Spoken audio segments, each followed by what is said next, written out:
Hello, DM25. I'm Zlatko. I would like to add to the discussion with a few ideas that are common ideas, but I'd like to make certain specific claims about essentially organization of society as a whole. I think a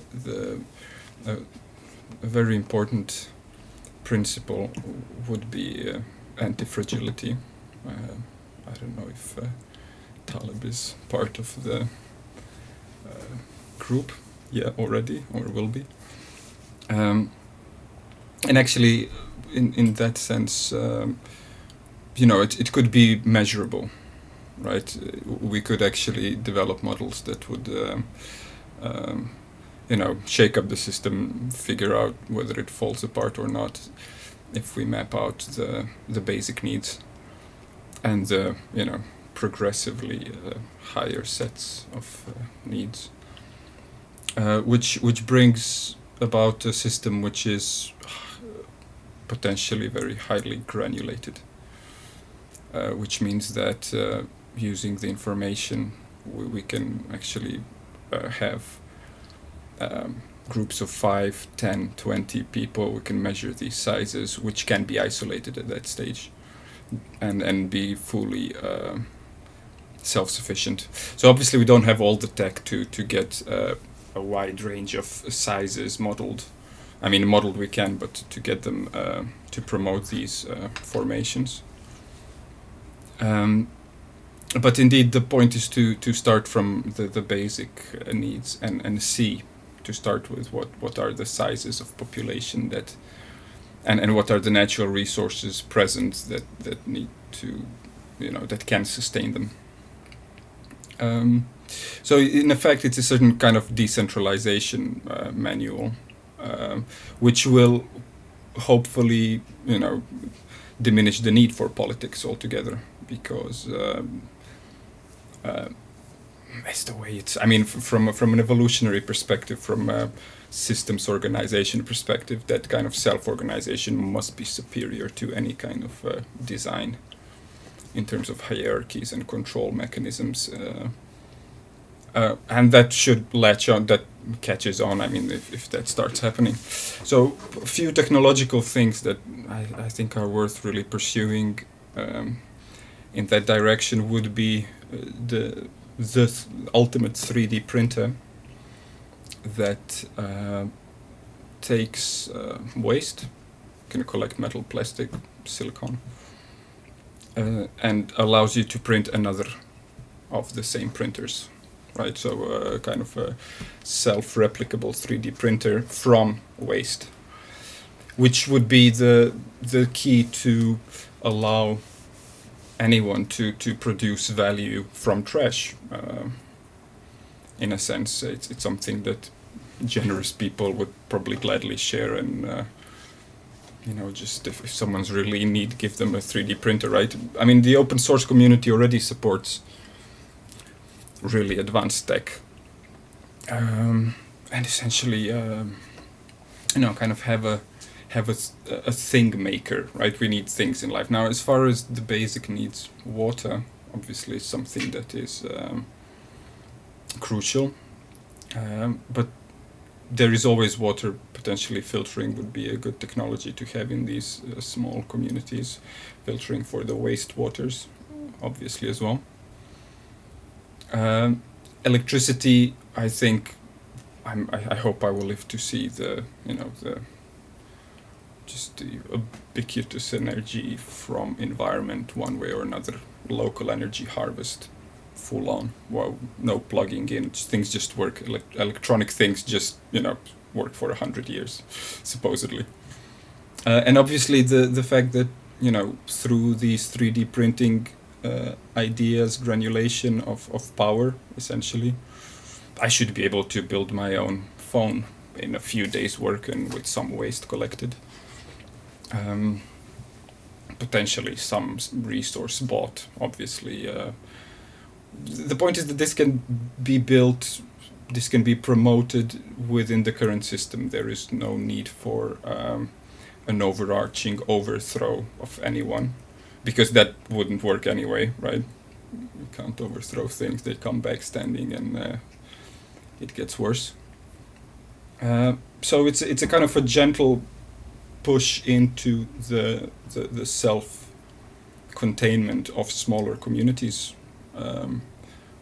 just because we have the tech to do it, essentially. And then within those communities, obviously the exchanges can be radically different. Typically, I would love to have my little communities, have no cash whatsoever. I mean, someone want to play this symbol and borrow it, go for it. So yeah, so the question is, what are the little tools, practical things that would essentially decrease this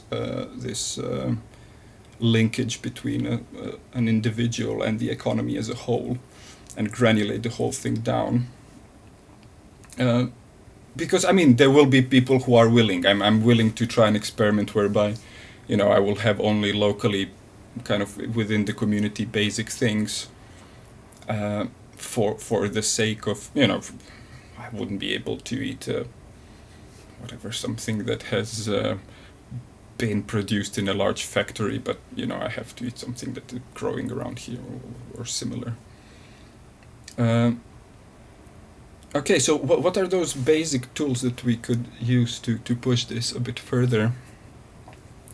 I think the digital infrastructure has to be free in use at the point of usage, which are obviously systems that allow us to communicate, but they actually pay the toll. Currently, you have to pay to use eBay, use Airbnb, use BlaBlaCar. And in a way, there is a certain sense of even paying for the free things like this platform, which will put in ads or do whatever else. So that would be the first thing. And I think that this is, it's obviously, it takes some investment in current economic situation to produce all these services for free. And the main thing I would think, this is probably a point of disagreement for a few thinkers. To me, it seems that the network of avatars, of profiles, is inevitable. And therefore, it has to be like the pavement. Pavement is inevitable, and if there is no maintenance on the pavement, it's a problem. If it's insecure, it's a problem. So we need to. So the point, I think, is to have actually verified profiles. So and the point about a profile is to have a very clear and detailed way of having transparency and privacy. And in terms of cryptography and making things secure, truly secure, in terms of keys for data, that's a huge challenge, obviously.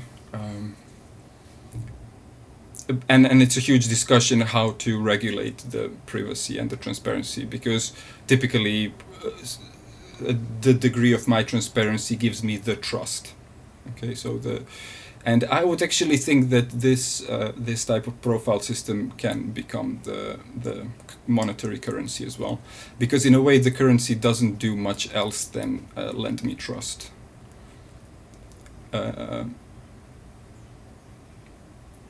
So I would also promote a kind of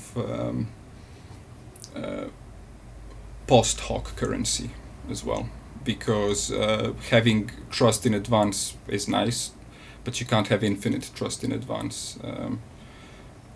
So actually, to build up the currency that comes from people just giving me cash that they don't have to start with. So when you give someone cash, you're actually just saying, okay, this is a token of contribution.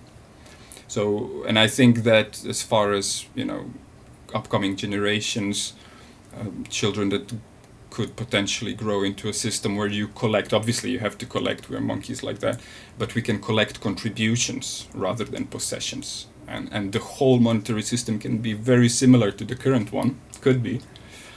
But instead of possession, what you count is contribution. And that's obviously horribly motivating because that's actually what we really want to do. We want to contribute to the society rather than take something from it and spend time and energy protecting it. So I think that, you know, inevitably these profiles contain all of our lives. So that's why I said in the beginning that, you know, it's a kind of ethically questionable potentially for a lot of people whether, you know, but then again, if in the law there is a sense of only me possessing this, I'm not sure how blockchains are popular in these circles, but essentially it is a kind of a blockchain, but the crucial difference is that there is no entry delay value. You can't make a currency that means that, you know, if I make it, I have the most, and if, you know, as people come in, I'm getting rich just because they're coming in, and, you know, the later you come in, the less you own. That's really questionable.